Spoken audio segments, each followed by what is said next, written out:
꿈다운 라디오, 꿈다운 새벽 책방, 오늘도 기분 좋게 시작합니다.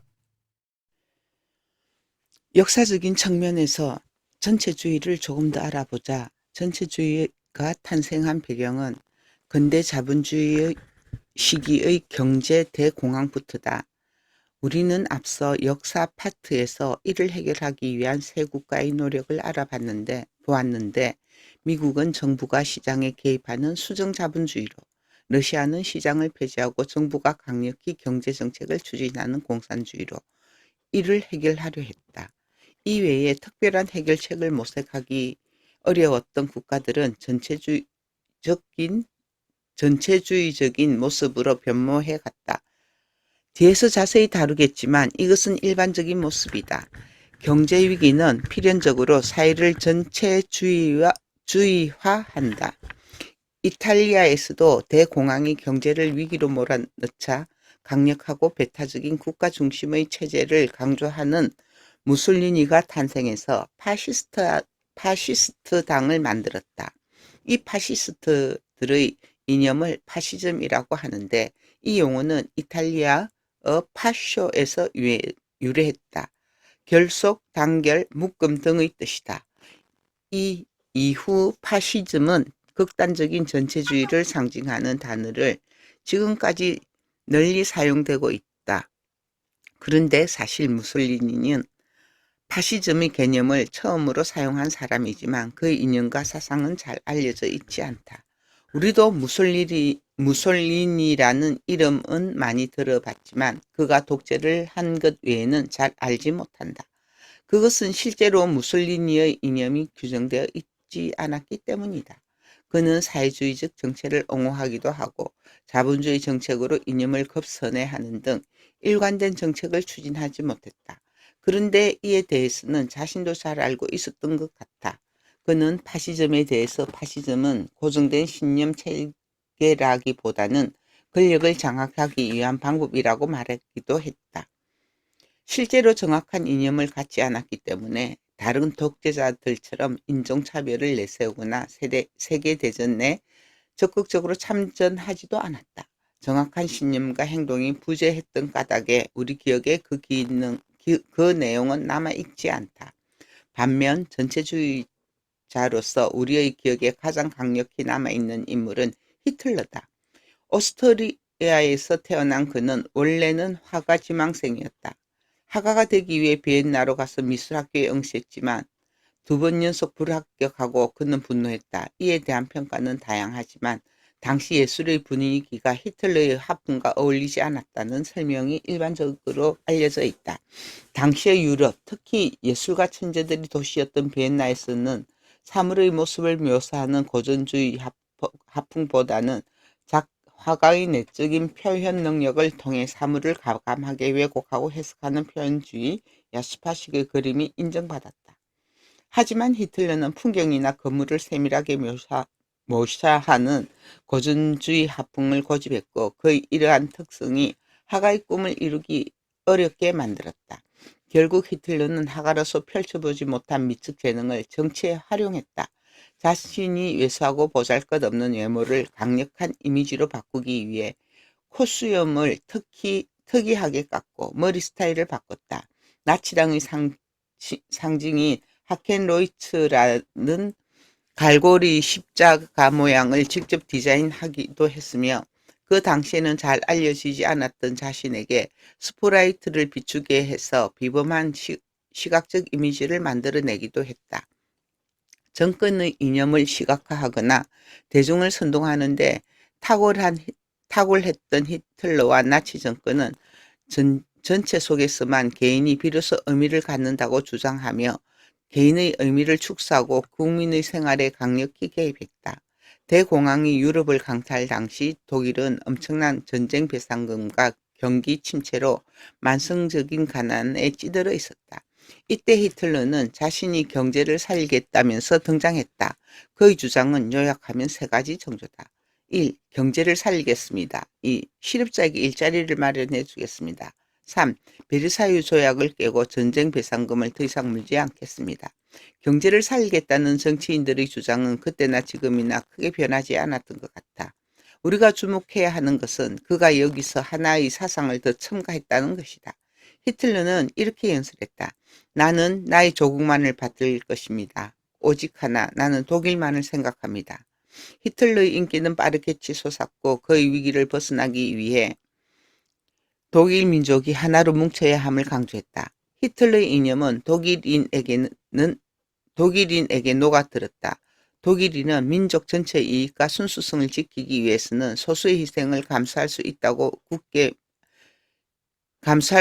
믿게 되었다. 결국 그들은 유대인, 집시, 장애인을 수용소에 보냈고 600만 명의 민간인을 학살했다.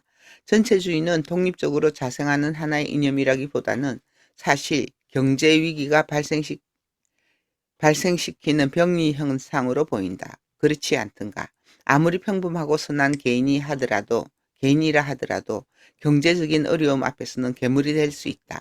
그러할진대 특히 전체를 아우르는 국가적 차원에서의 경제 위기라고 한다면 사람들은 그것을 해결해 주겠다고 약속하는 괴물의 등장에 침묵하거나 암묵적으로 동조한다. 국가의 이름으로 독재를 하건 외국과 전쟁을 벌이건 유대인과 집시를 잡아가건 사회주의자와 노동조합을 탄압하건 대중은 크게 개의치 않는다. 왜냐하면 그 일은 내가 한 것이 아니라 독재자가 한 것이고 경제 회복을 위해서 전체가 함께 동조한 것이기 때문이다. 이에 대한 책임은 나에게 없다. 전체주의는 개인을 사회 안의 작은 일부분으로 같이 절하함으로써 개인의 도덕적 부채를 대신 해결해 준다.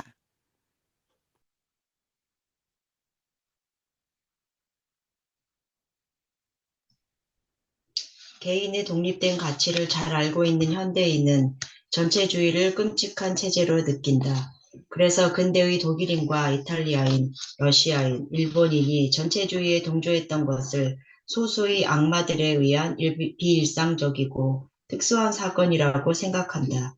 자신은 이것과 무관하다고 느끼는 것이다.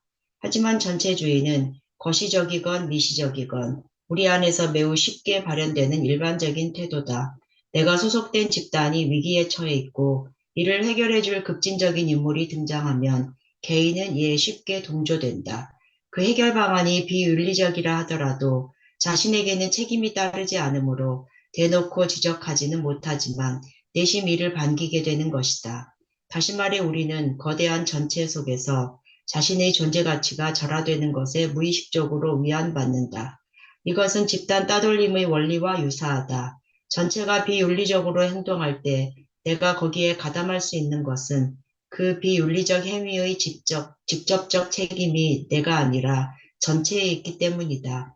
혹시 나중에 선생님한테 걸려서 교장실로 불려간 다음 학부모와 선생님이 모인 자리에서 크게 혼나게 된다면 집단 따돌림에 가담했던 학생들은 하나같이 이렇게 말할 것이다. 나는 같이 있기는 했지만 여기서 큰 역할을 담당하지는 않았다.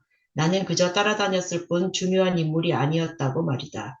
전체는 나의 이익을 위해 강력하게 행동하지만 나에게는 책임이 없는 매력적인 체제가 전체주의다. 전체주의는 개인이 전체의 비윤리적 행위에 눈 감게 한다. 자연권. 전체주의에서 개인을 구하는 법. 앞서 개인주의와 집단주의가 극단화될 경우의 문제적 상황으로서 이기주의와 전체주의를 살펴보았다. 그리고 이기주의는 사회 안에서 큰 문제를 일으키지 않지만 전체주의는 역사의 맥락 속에서 폭력적인 국가의 모습으로 등장했음을 보았다. 그래서 전체주의의 폭력으로 물든 근현대의 역사를 경험한 인류는 전체주의에서 개인을 구하는 방법에 대해 고민하게 되었다. 질문으로 정리하면 다음과 같다. 전체주의 국가에서 어떻게 개인을 보호할 것인가?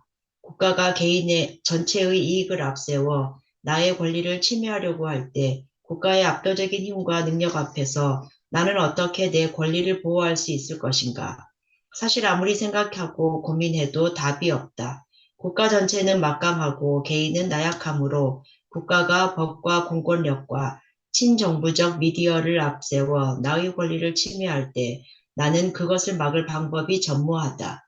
실질적 방법이 전무한 상황에서 그나마 인류가 찾아낸 것이 자연권이다. 자연권은 천부적 권리, 즉 하늘이 부여해 준 권리로서 국가라 하더라도 침해할 수 없는 절대적이며 배타적인 권리다. 여기서 하늘이 의미하는 것은 모호하기 그지없다. 대략적으로는 신을 의미하는 것 같은데 니체에 의해 신의 죽음이 선고된 근현대 이성의 시대에 텅 빈 하늘이 권리를 부여한다는 표현은 너무도 문학적이다. 다만 하늘의 의미는 세속적인 국가를 초월하는 무엇이라는 의미 정도가 되겠다. 어쨌거나 이렇게 모호한 초월적 권위에 의지하고 있으므로 실질적 영향력은 없으나 자연권은 그나마 전체의 폭력에 대해 우리가 내세울 유일하고 근본적인 보호막이라고 할 수 있다. 자연권은 프랑스 대혁명 당시의 인권선언에서 비롯되었는데 현대에 와서는 대부분의 국가의 헌법에 명시되어 있다.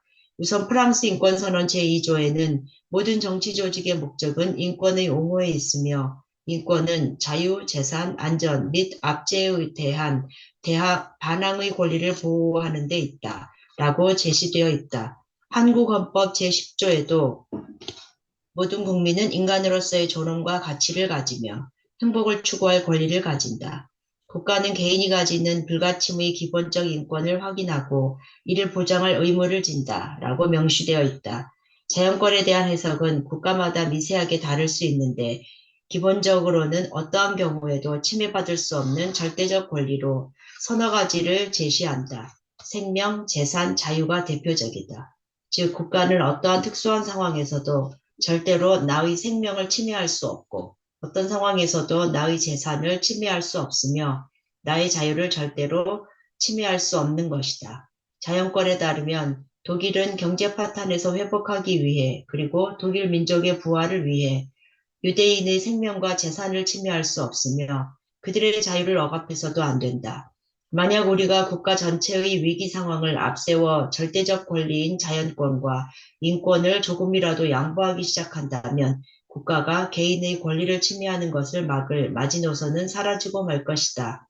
물론 자연권은 하나의 외침이고 그렇게 하자는 주장일 뿐 국가가 이에 대해 귀 기울이지 않는다면 현실적으로 지켜지지 않을 가능성이 매우 높다. 다만 특정 국가가 이러한 자연권과 인권을 극단적으로 폭력적인 방법으로 침해할 때에는 국제기구나 타국이 정치적, 경제적, 군사적 압력을 행사하기도 한다. 하지만 이러한 국제적 개입 역시 한계를 갖는다. 그 한계란 첫째, 외부 세계의 압력이 가해지려면 충분한 명분이 충족될 때까지 극단적이고 가시적인 자연권과 인권에 대한 탄압이 지속되어야 한다는 것이다. 따라서 미시적이고 일상적이며 소규모로 진행되는 국가에 의한 빈번한 폭력은 막을 수 없다. 둘째, 국제기구의 외압이 정당하지 않을 수 있다는 것이다. 국제기구가 절대적으로 정의롭고 특정 국가의 이익을 대변하지 않는다는 것이 명백할 때에야 외압이 정당화될 수 있는데 실제 국제기구의 구조상 소수 선진국의 이익만을 대변한다는 문제가 있다. 유엔은 190여 개 국가의 민주적인 의사결정 방식에 의해서 작동하는 기구가 아니다. 현실은 핵무기를 대량 소유한 상임이사국 5나라의 만장일치제로 움직이는 기구다. 미국, 러시아, 영국, 프랑스, 중국의 5개 상임이사국 중 하나라도 반대 의사를 개진하면 국제적 행동이 불가능하기 때문에 유엔은 이념 문제를 다루는 데는 극도로 무능력하다. 또한 이 5 선진국 전체의 이익이 될 때만 세계 전체라는 이름으로 구체적인 행동이 일어나므로 국제기구는 정의와 윤리가 아닌 힘의 논리를 기준으로 움직인다. 즉 정의와 도덕의 이름으로 개인의 재산권을 보호해줄 권력 집단은 지구상에 존재하지 않는다.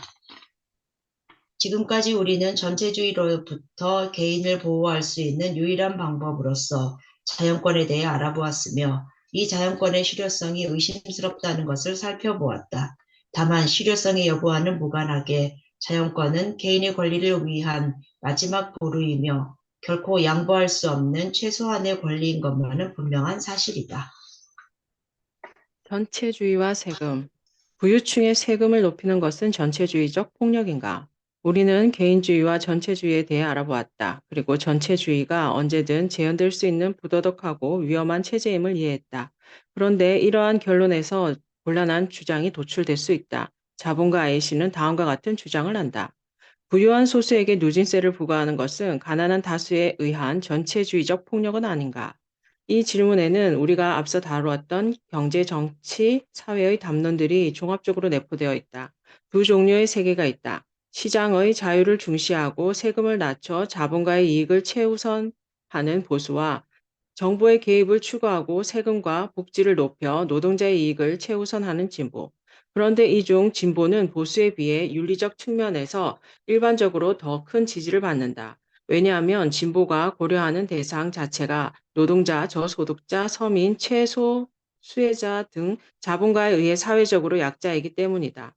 약자를 고려하는 담론은 대부분 윤리적 토대 위에서 존재의 근거를 보장받는다. 쉽게 말해서 사람들은 진보가 인권을 보호하는 이타적이고 윤리적인 사회 체계라 생각하는 것이다. 이를 전제하고 생각을 조금 더 이어가 보자. 이러한 보수와 진보의 담론이 민주주의와 연계되면 어떻게 되는가? 이론적 측면에서는 진보가 권력을 장악하는 데 더 유리한 배경이 제공된다. 그것은 우리가 잘 알고 있듯 자본가는 항상 소수이고 노동자는 다수이기 때문이다. 1인 1표가 주어지는 민주제 사회에서는 진보가 언제나 유리한 입지를 차지한다. 수적 우위에서 집권한 진보 정권은 지속적으로 노동자들의 권리와 이익을 대변하게 된다. 그렇다면 노동자의 권리와 이익은 무엇인가? 그것은 부유층의 세금 인상과 그를 통한 복지 확대다. 즉, 민주주의 사회에서 대다수를 차지하는 노동자는 소수의 부유층에게 막대한 세금을 부과하는 법안을 통과시킬 수 있는 힘을 가진 것이다. 반대로 소수의 자본가는 중과세의 불안과 위협에 일상적으로 놓이게 된다. 여기서 문제가 발생한다. 그것은 세금이 직접적으로 개인의 소득과 재산에 부과된다는 데 있다. 우리가 앞서 논의한 자연권과 전체주의의 개념을 여기에 적용해 보자. 절대적으로 보호해야 할 자연권의 세부 요소 중에는 분명히 재산권에 대한 보장이 포함되어 있다. 우리는 이렇게 물을 수 있다. 국가의 일방적인 세금 부과는 재산권, 즉 개인의 자연권에 대한 침해가 아닌가? 게다가 현재의 세금 제도는 부자에게 더 많은 세금을 부과하는 누진 과세다. 다수의 노동자 계급의 이익을 위해 소수의 부유층의 재산권이 침해되는 전체주의적 폭력이 발생되고 있는 것이다. A씨 주장은 이러한 사고방식의 전개 위에 서 있다. 결론적으로 전체주의의 부독성과 자연권의 침해 관점에서 볼 때 그동안 윤리의 측면에서 우위를 점했던 진보의 견해는 실제로는 전체주의적 폭력성을 담고 있는 위험한 견해가 되는 것이다. A씨의 주장에 대한 당신의 생각은 어떤가? 당신을 대신해서 B씨가 나섰다. B. 뭐냐 그 궤변은 당신도 사회의 일원이니까 사회 의무를 다해야 하는 것 아닌가? 세금은 모든 사회 구성원이 동의한 합의다. 제가 A. A 당신, 읽을게요. 네. 당신 말에는 두 가지 문제점이 있다네. 첫 번째는 당신이 말한 사회적 의무를 모두가 지는 건 맞지만 왜 내가 더 많은 의무를 져야 하느냐는 것일세. 누구나 동일한 혜택을 받는데 부자에게 더 높은 세율을 적용하는 건 공평하지 않네. 두 번째로 모든 사회 구성원이 동의했다고 하는데 나를 비롯한 소수의 부유층은 거기에 합의한 적이 없네. 다수를 차지한 당신들이 다수결을 앞세워 강행한 거지. 사회적 합의라는 것이 만장일치는 불가능하고 어쩔 수 없이 다수의 의견을 반영하는 것이 당연하지 않은가? 어쨌거나 사회 전체가 동의했으니 이건 우리 사회의 룰이다. 이 룰을 따르기 싫다면 당신이 떠나면 된다. 지금 그 말에서 당신들의 본질인 전체주의적 견해가 잘 드러난다네. 나는 평생을 이 나라에서 최선을 다해 일하고 정당하게 경쟁하며 지금의 부를 축적했네. 나의 모든 기반은 여기에 있는데 당신들은 자신들이 만든 법을 지킬 것을 강요하면서 그에 대한 협박으로 추방을 권고하는 것 아닌가. 소수 약자의 약점을 쥐고 다수의 이익을 얻어내려 하는 전체주의적 폭력의 전형이라고 할 수 있지. 당신은 당신 혼자 노력해서 부를 축적했다고 하는데 뭐하노, 그건 지가? 잘못된 생각이다. 당신이 부를 축적할 수 있었던 건 사회가 도왔기 때문이다. 노동자가 당신을 위해 일하고 소비자가 당신 물건을 소비해서 당신의 부를 쌓은 것 아닌가? 혼자 부를 쌓았다는 것은 사회의 도움을 고려하지 못한 것이다. 뭔가 잘못 생각하고 있는데 당신들은 나를 위해 일하거나 나를 위해 소비한 적이 없네. 나는 노동자가 노동한 대가로 정당하게 계약된 급여를 지불했고 소비자의 돈을 강탈한 것이 아니라 소비의 대가로 정당하게 그들이 원하는 제품과 서비스를 제공했지. 이건 서로가 자신의 이익을 위해 스스로 선택했던 일이지. 내가 강요한 것도 당신들이 희생한 것도 아닐세. 사회에는 어렵게 사는 사람들이 있다. 당신에게는 얼마 되지 않는 돈이라도 사회의 최소 수혜자들에게는 삶에 큰 도움이 된다. 윤리 차원에서 부유층이 세금을 더 내는 것은 타당하다. 최소 수혜자나 서민을 돕는 것은 말 그대로 돕는 것으로 내가 기부의 방법을 통해 자발적으로 충분히 할 수 있는 일이네. 나에게서 기부를 유도하는 게 아니라 강제로 어려운 사람을 돕는다면 나의 재산을 강탈하는 것은 그 목적이 아무리 윤리적이라 하더라도 절차가 윤리적이지 않으므로 결론적으로 윤리적 행위를 할 수 없다네. 당신의 부를 축적한 것은 노력이나 공정한 경쟁에서가 아니었다. 당신은 어쨌거나 생산수단을 독점함으로써 노동자를 착취하고 그들의 시간과 노력으로 부를 축적한 것 아닌가? 생산수단을 독점한 당신은 이미 경쟁의 우위에 서 있었던 것이다. 당신의 노력으로 부를 축적한 것은 아니니 그건 불로소득이고 따라서 사회 환원의 의무가 있다.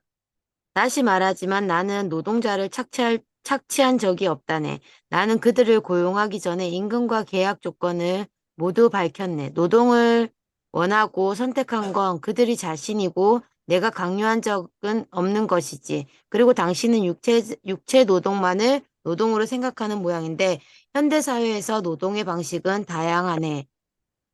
나도 내 기업의 현재와 미래를 위해 모든 열정을 다해 당신들보다 더 열심히 일해왔으며 당신들은 지지 않는 기업의 미래에 대한 선택의 책임과 리스크를 나 혼자 모두 지고 있다네. 우리는 A씨의 우린 주장에 대한 비판과 재반박을 보았다. 부유층의 누진세가 다수의 가난한 자들에 의한 전체주의적 제도라는 A씨의 주장에 대해 당신은 어떻게 생각하는가?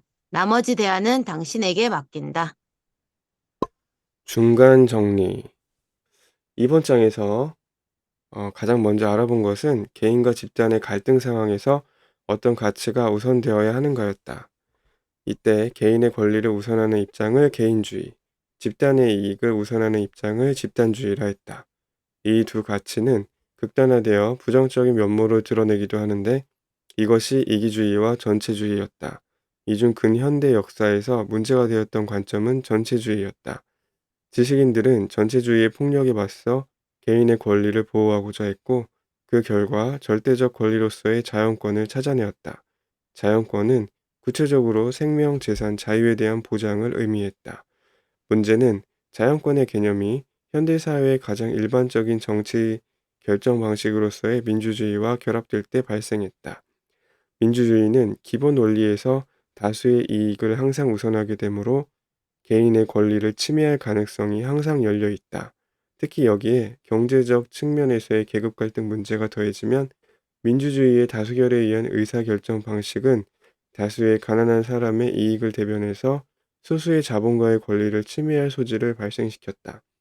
결론적으로 사회는 부유층의 권리를 희생해 다수의 대중의 이익을 추구하는 방향으로 귀결되는 것이다. 민주주의는 필연적으로 사회를 공산화하거나 사회주의 체제로 만들 것만 같다. 실제로 우리는 주변에서 이를 과민하게 우려하는 사람들을 심심치 않게 보게 된다. 하지만 현실은 그렇지 않다.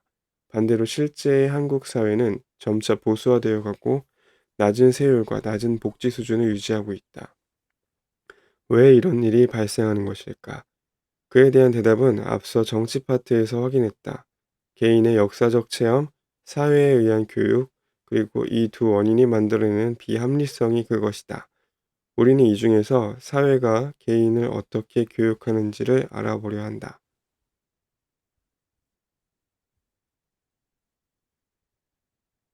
미디어의 말. 미디어는 어떻게 거짓을 말하는가? 개인은 언제나 거대한 세계와 만난다.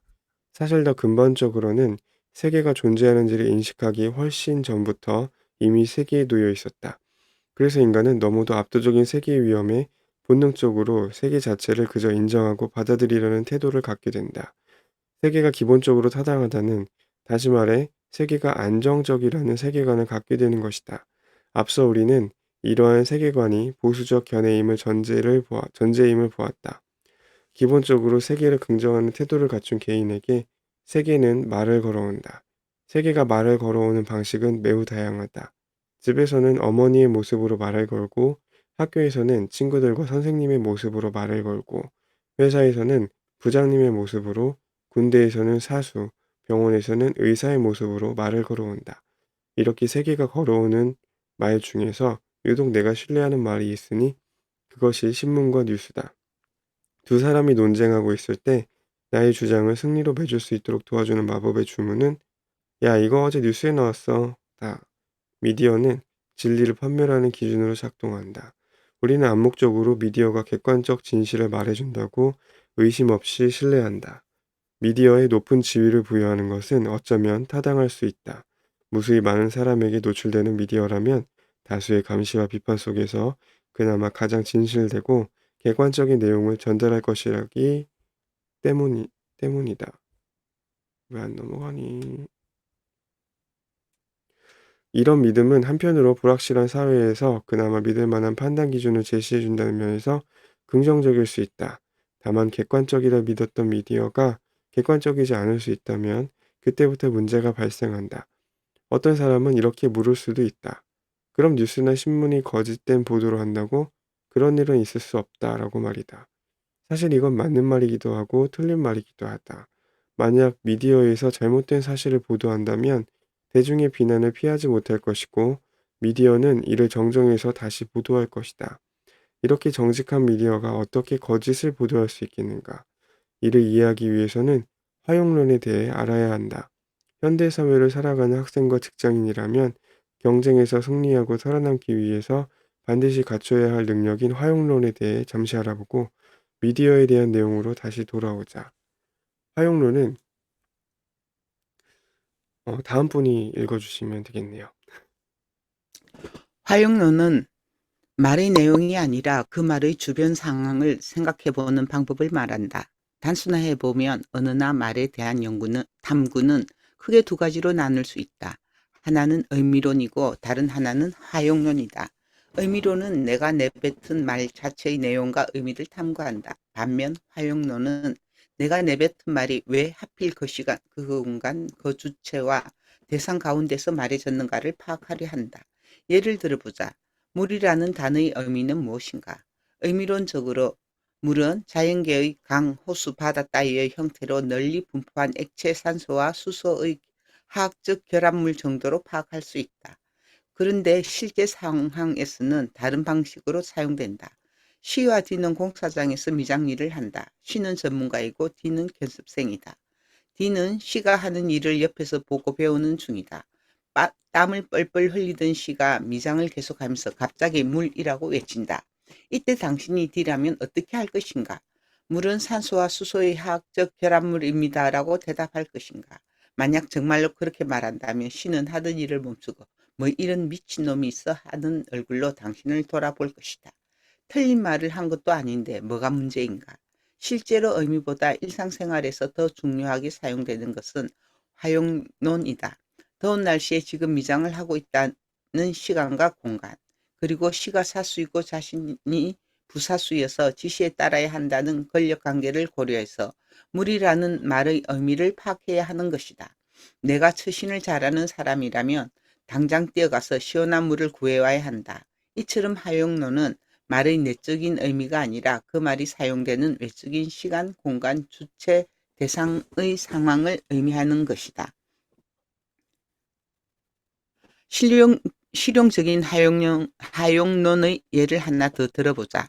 D 사원이 휴가 기한을 올리기로 한 날, 때마침 C 부장의 보고가 잡혔다. 임원급 보고여서 일을 잘못하는 C 부장의 스트레스가 이만저만이 아니다. D 사원이 생각하기에 자신이 꼭 필요한 보고 준비도 아니고 아내와 오래전부터 약속한 일정이 있어서 C 부장에게 휴가 이야기를 하기로 결심했다. 부장님, 말씀드릴 게 있습니다. 왜, 무슨 일로? 지난번에 말씀드렸던 휴가. D씨, 오늘도 지각했지요. 네. 사회생활 하는 사람이 자기 관리 하나 제대로 못하고 지난번에도 지각하는 것 같은데 정말 그딴 식으로 일할 겁니까? 그때는 전날 부장님께서 나가보세요. 화용론적 관점에서 C 부장의 D씨. 오늘 지각했지요? 라는 질문에 집중해보자. 이 질문에 대한 답은 네, 오늘도 지각했습니다. 혹은 아니요. 오늘은 지각하지 않았습니다. 인가? 그렇지 않다. 정상적인 인간이라면 이렇게 대답해서는 안 되고 지금 시 부장이 한 말의 주변 상황을 고려해야 한다. 회사라는 공간, 보고가 임박했다는 시간, 부장과 사원 간의 권력 관계를 고려해서 이에 대해 답해야 한다. 시 부장의 DC, 오늘도 지각했지요. 의 실제 의미는 휴가 가지 말고 내가 보고 준비를 할 수 있게 도울 생각을 해야지. 왜 그렇게 하지 않아서 나를 불편하게 하느냐가 된다. 화용론을 잘 활용하면 사회생활을 잘하는 정치적인 사람이 될 수 있다. 정치적 인간이라고 해서 꼭 나쁜 것은 아니다. 다른 사람보다 적은 노력으로 큰 효과를 만들어내고 내가 주도해서 사람들 간의 관계를 조율할 수 있는 것을 의미하니 말이다.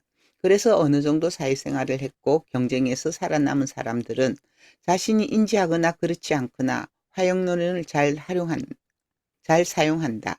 문제는 상대적으로 힘이 약한 개인이 부장님이 화용론을 구사할 때가 아니라 미디어나 정부가 국가처럼 막강한 영향력을 가진 주체가 대중을 대상으로 세련되게 화용론을 구사할 때 발생한다.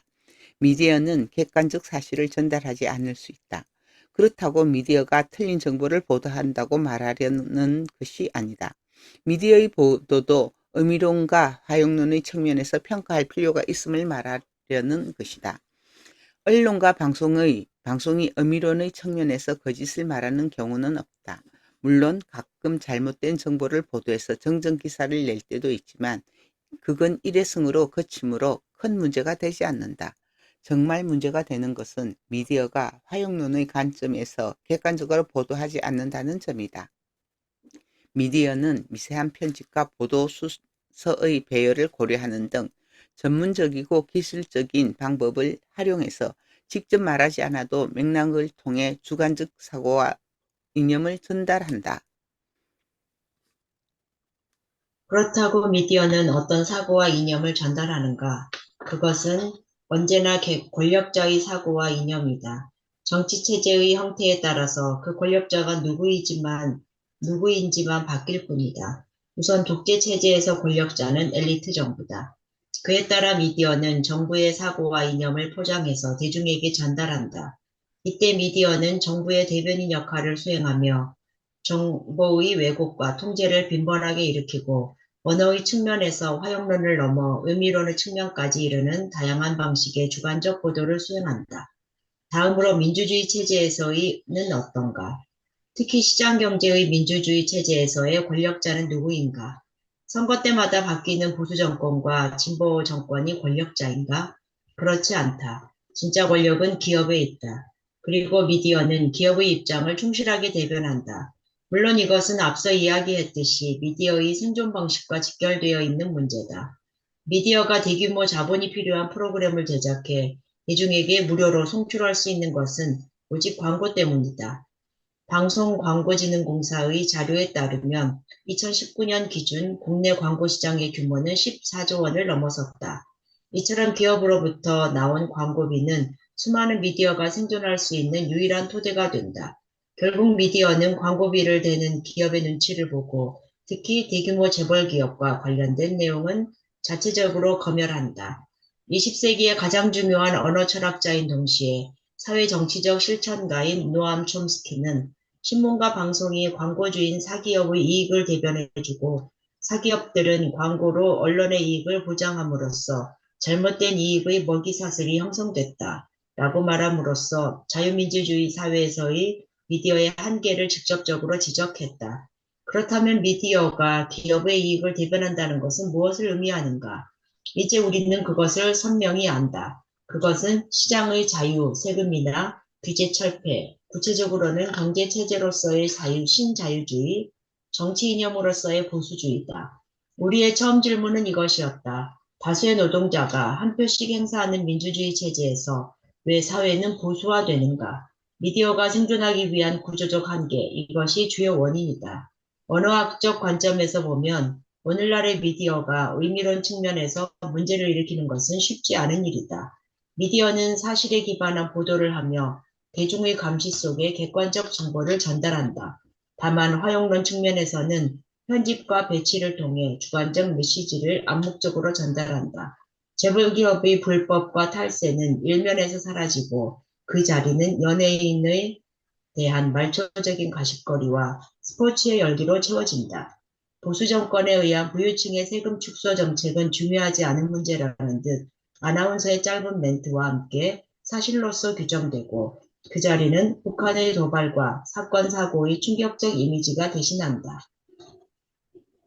사회생활에서 화용론을 사용하지 못하는 사람은 항상 억울한 상황에 놓이고 주변 사람들에게 자신의 이익과 권리를 침해받는 것처럼 미디어의 화용론을 이해하지 못하는 대중은 항상 억울한 상황에 놓이고 자본가와 기업의 자신의 이익과 권리를 빼앗긴다.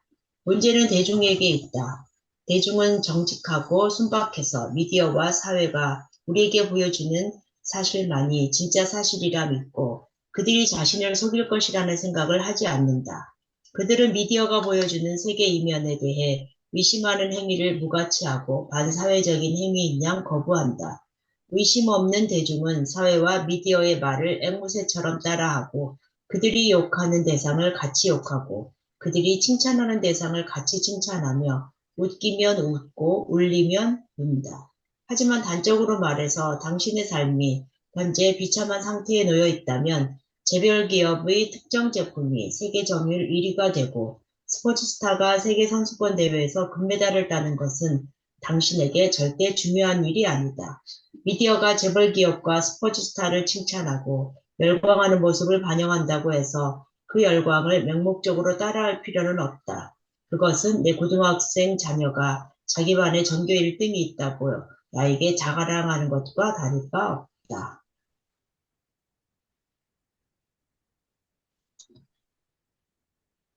다음 분 좀 읽어주시면.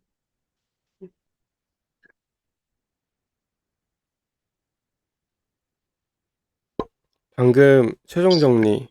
규나님 하시겠어요? 제가 할까요? 네. 못한다고 봤어요. 네. 최종 정리. 방금 네 번째 여행지인 사회 파트를 마쳤다. 우리 사회에는 두 주체로서 개인과 집단이 있고 이들은 다양한 측면에서 갈등의 상황에 놓인다. 개인의 이익을 우선하는 개인주의, 집단의 이익을 추구하는 집단주의는 각각 이기주의와 전체주의로 극단화될 수 있다. 근현대의 전체주의 폭력을 경험한 현대인은 개인을 구하기 위한 방편으로 자연권을 찾았다. 자연권은 생명, 재산, 자유의 절대적 보호를 근간으로 한다.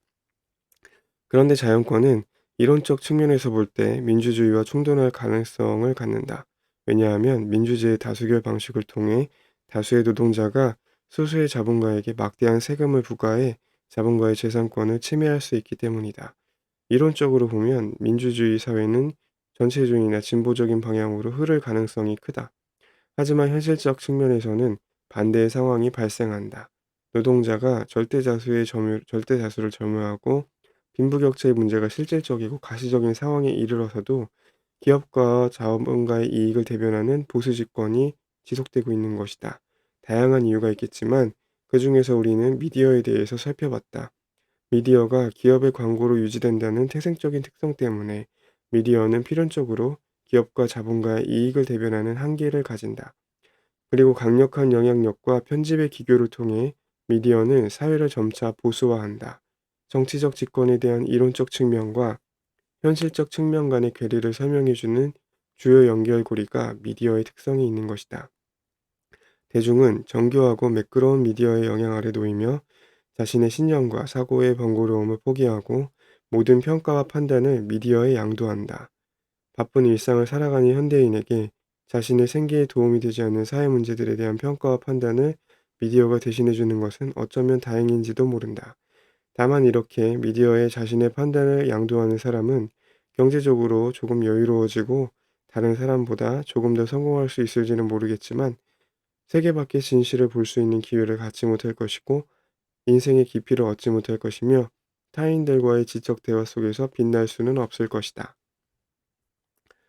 스스로 판단하고 결정하는 삶만큼 주체적인 삶은 없다. 우리는 이제 스스로 판단하고 결정하기 위한 기준을 탐험하러 떠날 것이다.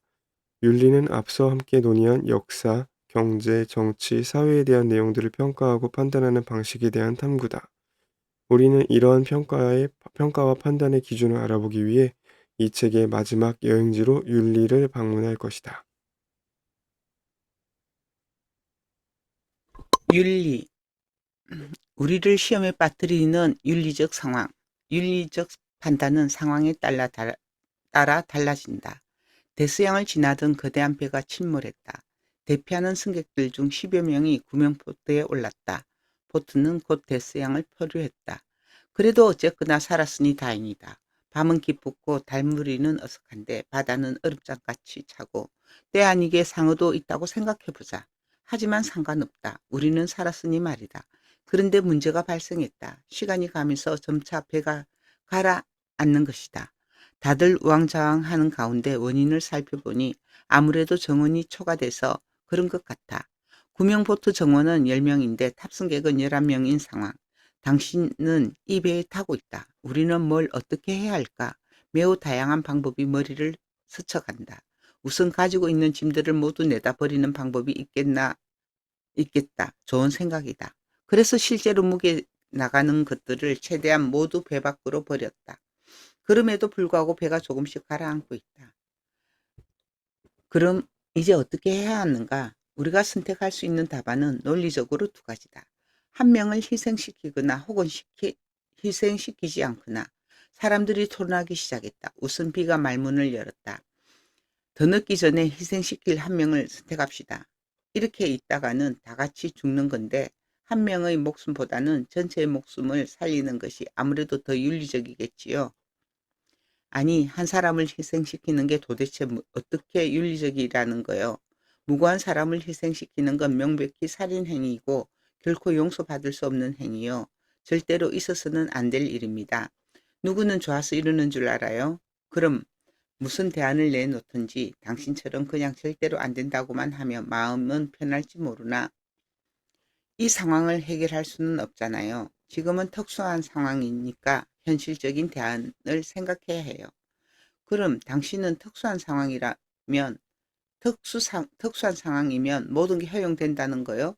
그렇게 따지면 히틀러가 지금은 독일 민족의 위기라는 특수한 상황이니 유대인을 학살하겠다. 혹은 나는 지금 가난이라는 매우 위급한 상황에 놓여 있으니 도둑질을 하겠다. 우리 회사가 어려운 상황에 처했으니 세금을 안 내겠다.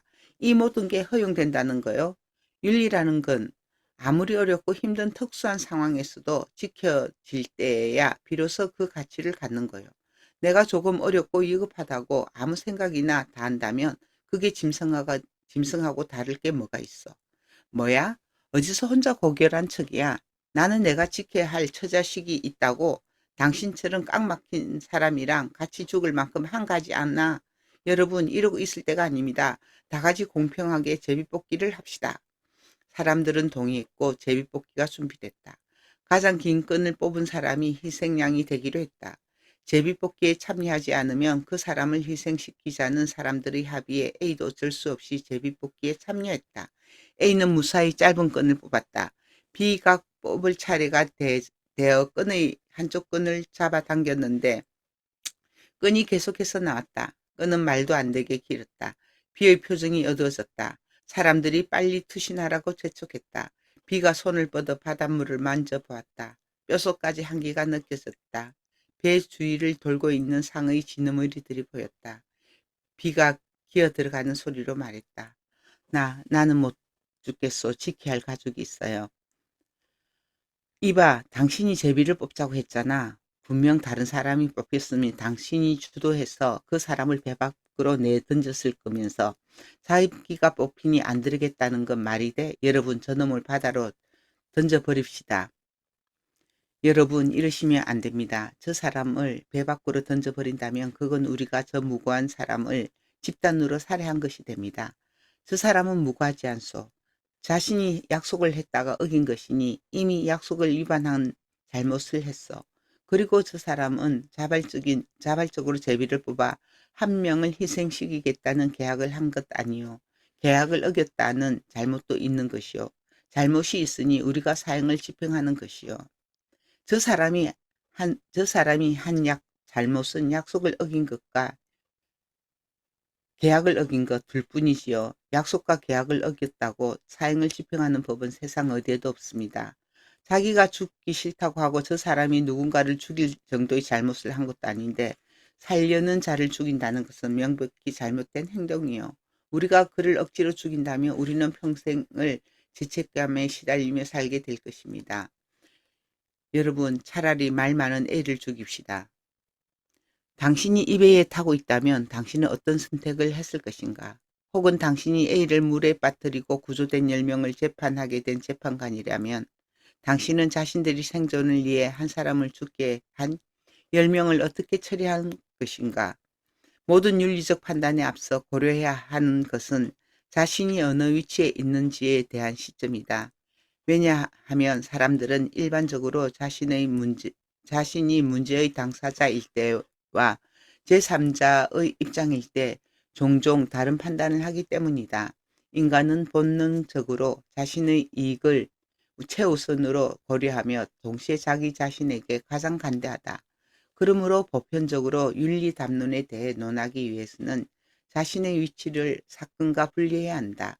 즉 우리는 윤리 파트의 모든 논의에서 해당 사건에 포함되지 않는 제3자의 시점을 전제로 한다. 이제 내가 그 입장에 있어봐. 혹은 내 자식이어도 그렇게 할래? 같은 논변은 유효하지 않다.